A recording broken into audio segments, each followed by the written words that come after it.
नमस्कार, मैं रविंद्र कुमार आर के स्टडी में आप सबका स्वागत करता हूं। आज के वीडियो में आप लोग देखेंगे वन वर्ड्स सब्स्टिट्यूशन का 7वां पार्ट। अब तक वन वर्ड्स सब्स्टिट्यूशन का 6 पार्ट वीडियो बनाकर आप तक भेज चुका हूं। आज देखिएगा वन वर्ड्स सब्स्टिट्यूशन का 7वां पार्ट।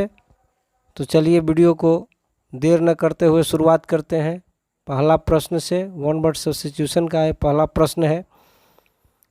पहला प्रश्न, एबिलिटी टू रेसिस्ट इन्फेक्शन।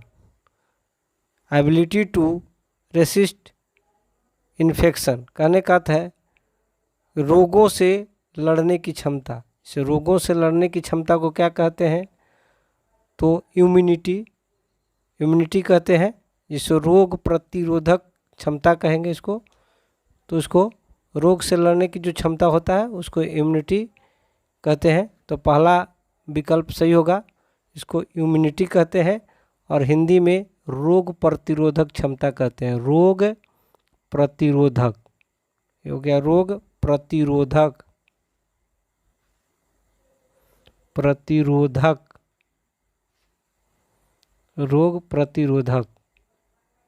रोग प्रतिरोधक क्षमता। तो हिंदी में रोग प्रतिरोधक क्षमता और अंग्रेजी में इम्यूनिटी कहा जाता है। एबिलिटी टू रेसिस्ट इन्फेक्शन, रोगों से लड़ने की जो क्षमता है उसको इम्यूनिटी कहते हैं। चलिए दूसरा प्रश्न देख लेते हैं। दूसरा प्रश्न पर आते हैं। A person who impersonates other people। A person who impersonates other people कहने का अर्थ है कि एक व्यक्ति जो अन्य लोगों का प्रतिरूपण करता है। एक व्यक्ति जो अन्य लोगों का प्रतिरूपण करता है उसे इम्पर्सनेटर कहा जाता है। उसको क्या कहते हैं? इम्पर्सनेटर। भेष बदलने वाला, भेष बदलने वाले को क्या कहेंगे? इम्पर्सनेटर। तीसरा विकल्प सही होगा, इम्पर्सनेटर, भेष बदलने वाला। इसको हिंदी में कहते हैं भेष बदलने वाला। भेष बदलने वाला,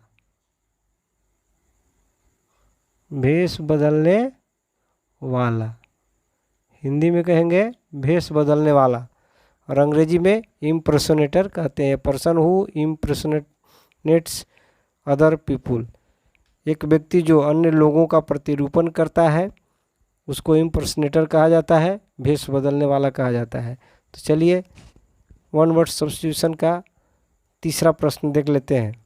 तीसरा प्रश्न पर आते हैं। Lack of respect specially for God and religion. Lack of respect specially for God and religion कहने का अर्थ है विशेष रूप से भगवान और धर्म के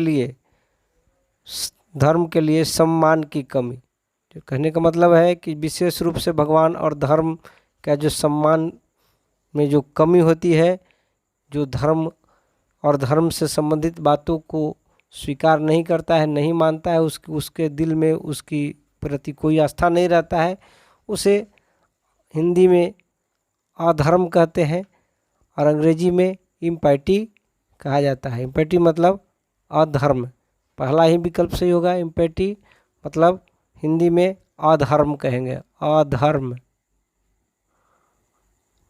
अधर्म तो कहेंगे अधर्म। देखिए यहाँ गलत हो गया, अधर्म होगा, इस पर यहाँ गलत हो गया है। चलिए यहाँ अधर्म होगा, अब सही हो गया। तो इम्पैटी कहेंगे। Lack of respect specially for God and religion, विशेष रूप से कहने का मतलब कि विशेष रूप से भगवान और धर्म के सम्मान में जो कमी होता है, जो जिसके पास धर्म के प्रति सम्मान नहीं रहता, धर्म को नहीं यदि सम्मान नहीं देता, उसको अधर्म कहते हैं, यानी इम्पैटी कहते हैं। तो चलिए चौथा प्रश्न देख लेते हैं।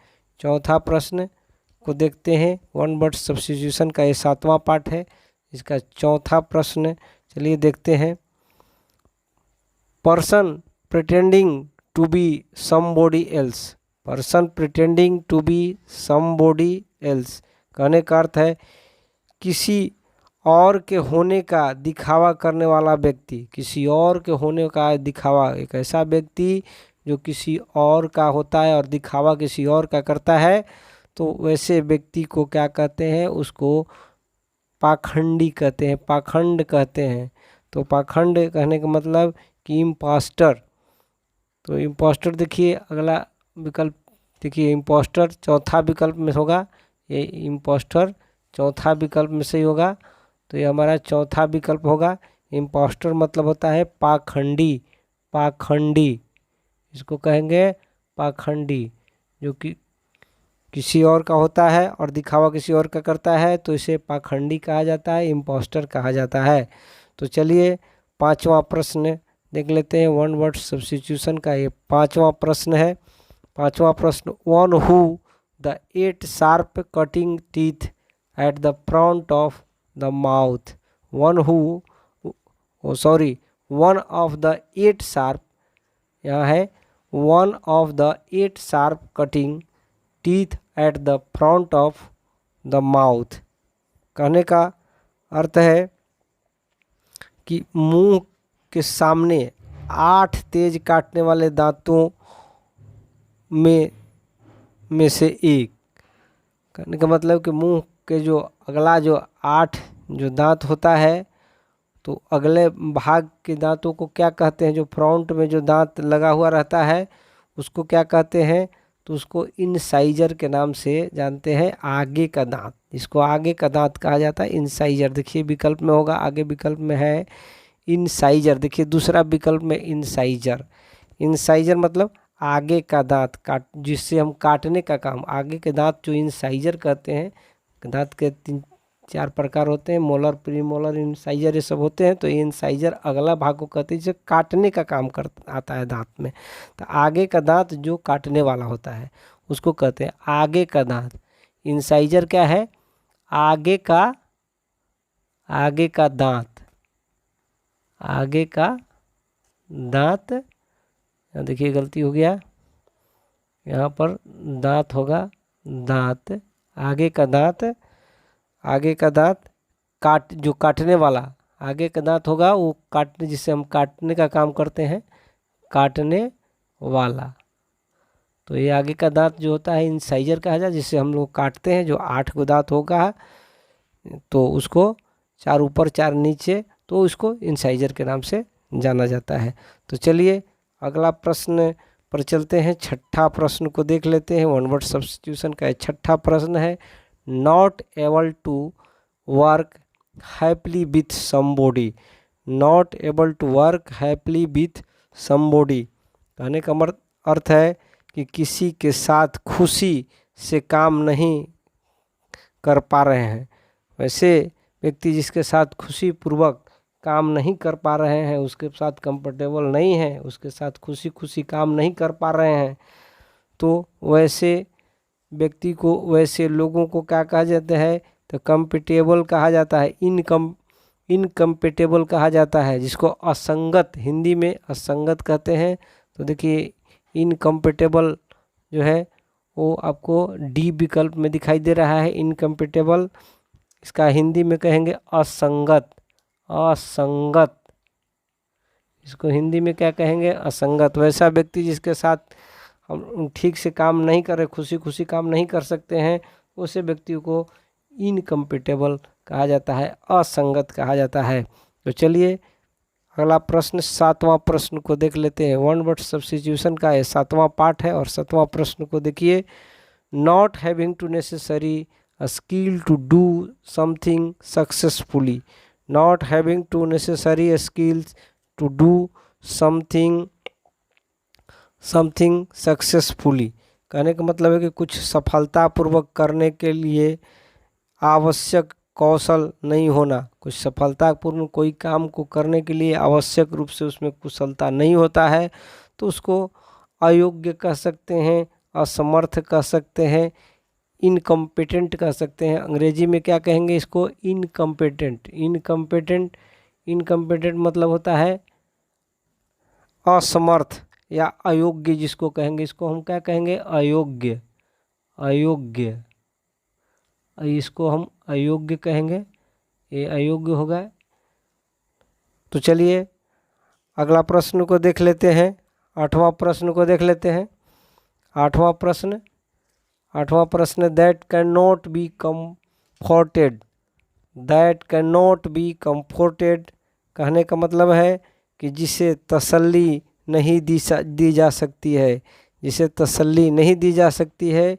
वैसे कोई घटना चाहे कोई बात हो जाती है जिससे किसी को दुखद स्थिति में तसल्ली नहीं दे पाते हैं, तो वैसे समय को हम क्या कहते हैं, तो उसको शोकाकुल, इसको शोकाकुल कहते हैं, शोकाकुल। और अंग्रेजी में कहें तो इनकॉन्सोलेबल कहा जाता है, इनकॉन्सोलेबल, तो इसको इनकॉन्सोलेबल के नाम से जाना जाता है। पहला विकल्प होगा इनकॉन्सोलेबल, जिसको हिंदी में शोकाकुल कहते हैं, शोकाकुल, शोकाकुल, इसको शोकाकुल के नाम से जाना जाता है। तो चलिए 9वां प्रश्न को देख लेते हैं। 9वां प्रश्न वन वर्ड सब्स्टिट्यूशन का ये 7वां पार्ट है, जिसका 9वां प्रश्न चलिए देखते हैं। Formation of hard outer covering, formation of hard outer covering कहने का मतलब कि कठोर बाहरी आवरण का निर्माण, कठोर रूप से बाहरी आवरण का जो निर्माण होता है उसको परत का जमाव कहते हैं, उसको हिंदी में परत का जमाव कहा जाता है और अंग्रेजी में इनक्रस्टेशन कहा जाता है, इनक्रस्टेशन, हिंदी में परत का जमाव, जिसको इनक्रस्टेशन, देखिए सी विकल्प सही होगा। इनक्रस्टेशन मतलब होता है परत का जमाव, परत का जमाव, परत का जमाव, इसको हिंदी में कहते हैं परत का जमाव, इनक्रस्टेशन, जिसे कठोर बाहरी आवरण का जो निर्माण होता है उसको परत का जमाव कहते हैं, इनक्रस्टेशन कहते हैं। तो चलिए 9वां प्रश्न देख लेते हैं। 9वां प्रश्न हो गया, अब 10वां प्रश्न को देख लेते हैं। तो चलिए 10वां प्रश्न को देख लेते हैं। That can not be identified as different और distinct, that can not be identified as different और डिस्टिंक्ट कहने का मतलब है कि जिसे अलग या विशिष्ट के रूप में पहचानना नहीं जा सकता है, जिसे अलग या विशिष्ट रूप में पहचाना नहीं जा सकता है उसको क्या कहते हैं, तो हिंदी में पृथक न किए जाने योग्य कहा जाता है और अंग्रेजी में इनडिस्टिंग्विशेबल कहा जाता है, इनडिस्टिंग्विशेबल, ये विकल्प सही होगा। पृथक न किया जाने योग्य, इसको हिंदी में कहेंगे पृथक न किया जाने योग्य। तो चलिए 11वां प्रश्न देखते हैं। 11वां प्रश्न, दैट व्हिच परसुएड्स, दैट व्हिच परसुएड्स कहने का अर्थ है कि जो राजी करता है, जो कोई चीज़ को राजी कर लेता है, जिसको अपने वश में कर लिया, राजी कर लिया, दैट व्हिच परसुएड्स, जो राजी करता है उसको क्या कहते हैं, उसको प्रलोभन हिंदी में कहते हैं और अंग्रेजी में इंड्यूसमेंट कहा जाता है, इंड्यूसमेंट, बी विकल्प सही होगा। इंड्यूसमेंट मतलब होता है प्रलोभन, प्रलोभन, प्रलोभन, प्रलोभन, हिंदी में प्रलोभन कहते हैं। चलिए 12वां प्रश्न पर चलते हैं। 12वां प्रश्न देख लेते हैं। 12वां प्रश्न है, locking confidence and unable to get things done, locking confidence and unable to get thing done कहने का अर्थ है कि आत्मविश्वास की कमी और चीज़ों को करने में असमर्थता, जिसके पास आत्मविश्वास की कमी है या फिर कोई चीज़ करने में असमर्थता जाहिर करता है, वैसे लोगों को, वैसे शब्द को क्या कहते हैं, तो उसको निष्फल, हिंदी में निष्फल, इनफैक्चुअल कहा जाता है, इनफैक्चुअल, देखिए सी विकल्प सही होगा। इनफैक्चुअल, इनफैक्चुअल मतलब होता है निष्फल, निष्फल, इनफैक्चुअल मतलब निष्फल, सी विकल्प सही होगा। तो चलिए 13वां प्रश्न को देख लेते हैं। 13वां प्रश्न है that can not get rid of, that can not get rid of कहने का अर्थ है जिससे छुटकारा नहीं मिल सकता है, जिससे छुटकारा नहीं मिल सकता है उसे क्या कहा जाता है, तो उसे इनइरेडिक्टेबल कहा जाता है, इनइरेडिक्टेबल, इनइरेडिकेबल कहा जाता है, इनइरेडिकेबल जिसे कहा जाता है जड़ से न हटने योग्य, उसको इनइरेडिकेबल के नाम से जाना जाता है। That can not get rid of, जिससे छुटकारा ना मिले उसे इनइरेडिकेबल के नाम से जाना जाता है। तो चलिए 14वां प्रश्न को देख लेते हैं। 14वां प्रश्न है that which can not be avoided, that which can not be avoided कहने का अर्थ है कि जिसे टाला नहीं जा सकता है, जिसे टालना मुश्किल है, टाला नहीं जा सकता है, उसे हिंदी में कहें तो अनिवार्य कहते हैं या अवश्यंभावी कहते हैं, और अंग्रेजी में इनकैपेबल कहा जाता है। तो चलिए अगला इसमें देखिए चौथा विकल्प सही होगा, इनकैपेबल। तो इनकैपेबल कहा जाता है अंग्रेजी में इनकैपेबल और हिंदी में अनिवार्य, अवश्यंभावी, अनिवार्य, अनिवार्य, इसको अनिवार्य कहेंगे, अनिवार्य, इसको अनिवार्य होगा। तो चलिए अगला विकल्प देख लेते हैं, अगला प्रश्न को देख लेते हैं। 15वां प्रश्न को देख लेते हैं। 15वां प्रश्न है child during the first few year of life, child during the first few years of life कहने का अर्थ है कि जीवन के पहले कुछ वर्षों के दौरान बच्चा, जब बच्चा जन्म लेता है तो जन्म से कुछ वर्षों को उसको क्या कहते हैं, कुछ वर्ष जब बच्चे को हो जाता है उसको उस पीरियड को क्या कहा जाता है, तो उसे बाल्यावस्था के नाम से जाना जाता है, इन्फेंसी के नाम से जाना जाता है, इन्फेंसी, सी विकल्प सही होगा, इन्फेंसी। इन्फेंसी मतलब होता है बाल्यावस्था, इन्फेंसी मतलब होगा बाल्यावस्था, बाल्यावस्था, इन्फेंसी मतलब बाल्यावस्था। तो चलिए अगला विकल्प को देखते हैं, अगला प्रश्न को देख लेते हैं।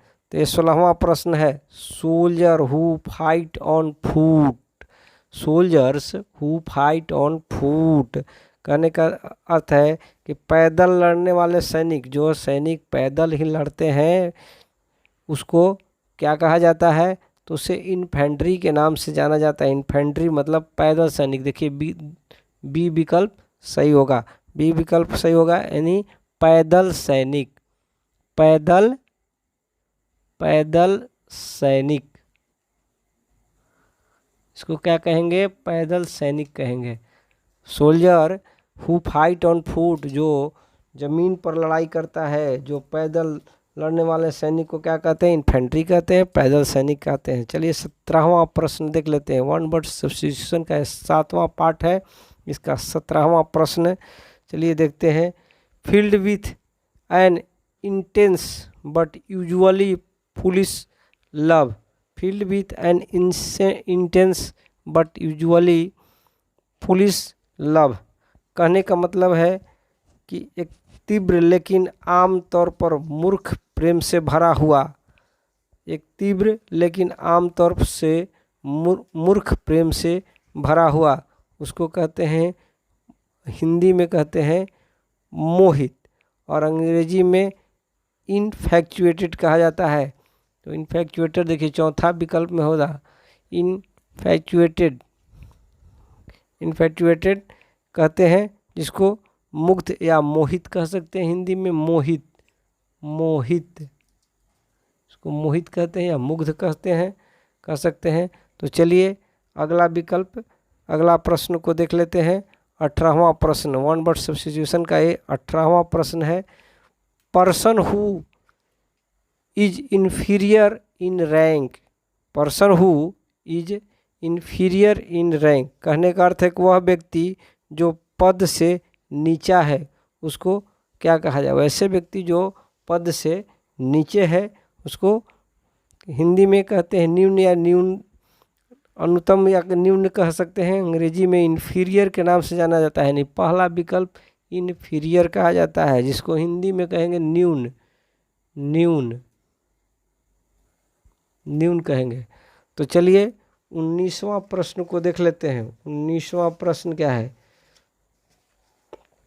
19वां प्रश्न है a state of being endless of boundless, a state of being endless और बाउंडलेस, कहने का अर्थ है कि अनंत या असीम होने की अवस्था का भाव को हम क्या कहते हैं? अनंत और असीम अवस्था को क्या कहा जाता है? तो इन्फिनाइट कहा जाता है। इन्फिनाइट मतलब अनंत, इन्फिनाइट मतलब होता ही है अनंत, यानी सी विकल्प हमारा सही होगा। इसको हिंदी में अनंत कहेंगे, अनंत। तो चलिए वन वर्ड सब्स्टिट्यूशन का 20वां प्रश्न को देखते हैं। 20वां प्रश्न, ये 20वां प्रश्न को देखते हैं।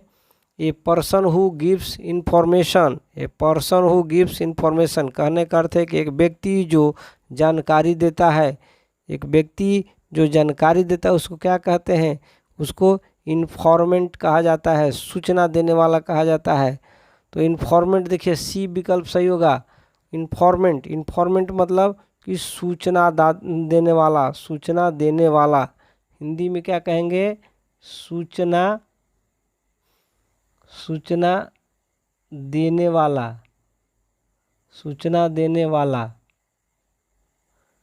सूचना देने वाला इन्फॉर्मेंट कहा जाता है। पर्सन हु गिव्स इंफॉर्मेशन, एक व्यक्ति जो सूचना देता है उसको इन्फॉर्मेंट कहा जाता है, हिंदी में सूचना देने वाला कहा जाता है।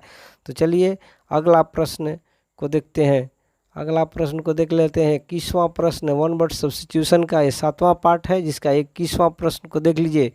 ये प्रश्न who informs specially against a criminal और ए फ्यूगिटिव, तो a person who inform specially against a criminal और ए फ्यूगिटिव, कहने का अर्थ है कि एक व्यक्ति जो विशेष रूप से एक असमर्थ या भगोड़े के खिलाफ सूचना देता है। एक व्यक्ति जो विशेष रूप से एक अपराधी या भगोड़े के खिलाफ सूचना देता है, तो अपराधी या भगोड़े के खिलाफ अगर सूचना देता है उसको व्यक्ति को क्या कहेंगे? सूचना दाता कहते हैं या भेदिया कहते हैं, इन्फॉर्मर कहते हैं। तो हिंदी में सूचना दाता और अंग्रेजी में इन्फॉर्मर कहा जाता है। एक ऐसा व्यक्ति जो कोई अपराधी या भगोड़े को सूचना देने का काम करता है उसको इन्फॉर्मर कहा जाता है। डी विकल्प सही होगा। इसको हिंदी में सूचना दाता, सूचना दाता, सूचना दाता कहा जाता है। तो चलिए अगला प्रश्न को देख लेते हैं। अगला प्रश्न है 22वां प्रश्न को देखिए। Specially about a death which may not have been the result of natural causes, especially about a death which may not have been the result of natural causes, कहने का अर्थ है कि विशेष रूप से एक मौत के बारे में जो प्राकृतिक कारणों के परिणाम नहीं हो सकता है तो उसको किस नाम से जाना जाता है? विशेष रूप से एक मौत के बारे में जो प्राकृतिक कारणों का परिणाम नहीं हो सकता है, कहने का अर्थ है कि ऐसे व्यक्ति का मौत जिसका प्राकृतिक रूप से न हुआ है, कोई कारण से हुआ है, उसके जांच में अगर तहकीकात में जाते हैं तो उसको क्या कहते हैं? हिंदी में तहकीकात कहते हैं और अंग्रेजी में इंक्वेस्ट कहा जाता है। तो इंक्वेस्ट देखिए चौथा विकल्प में होगा, तीसरा विकल्प में तो नहीं है, लेकिन देखिए चौथा विकल्प में होगा। ओ पहला ही विकल्प में है, देखिए चौथा विकल्प नहीं है, पहला विकल्प में इंगेस्ट है। इंगेस्ट पहला विकल्प में है। इंगेस्ट मतलब तहकीकात, हिंदी में इसको क्या कहेंगे? तहकीकात, तहकीकात करना। तो पहला विकल्प सही है, इंगेस्ट कहते हैं। तो चलिए अगला प्रश्न को देख लेते हैं। अगला प्रश्न वन वर्ड सब्स्टिट्यूशन का 7वां पार्ट है, जिसका 23वां प्रश्न देखिए। 23वां प्रश्न, sudden attack on another's territory. Sudden attack on another's territory कहने का अर्थ है कि दूसरे के क्षेत्र पर अचानक हमला। दूसरे के क्षेत्र पर अचानक यदि हमला कर दिया जाए, या दूसरे के संपत्ति, दूसरे के ज़मीन पर अचानक हमला करके कब्जा कर लिया जाए, तो उसको अतिक्रमण कहा जाता है। अतिक्रमण, इनरूड, देखिए बी विकल्प सही है, इनरूड कहा जाएगा उसको। अतिक्रमण या आक्रमण कहते हैं, अतिक्रमण ही सही होगा। अतिक्रमण, अतिक्रमण, इसको क्या कहेंगे? अतिक्रमण। इसको अतिक्रमण के नाम से जाना जाता है। Sudden attack on another territory कहने का मतलब कि दूसरे के क्षेत्र पर अचानक हमला को अतिक्रमण, अंग्रेजी में इनरोड कहा जाता है। तो चलिए वन वर्ड सब्स्टिट्यूशन का 24वां प्रश्न को देखते हैं। 24वां प्रश्न, that can not be understood और known. That can not be understood और नोन कहने का अर्थ है जिसे समझा या जाना जा सके। जिसे समझा या जाना जा सके उसे क्या कहा जाता है? इनस्यूटेबल के नाम से जाना जाता है। तो देखिए इनस्यूटेबल, इनस्यूटेबल डी विकल्प में है। इनस्यूटेबल मतलब जिसे समझा या जाना जा सके, इसको इनस्यूटेबल कहा जाता है। और हिंदी में अगाध कहा जाता है। अगाध।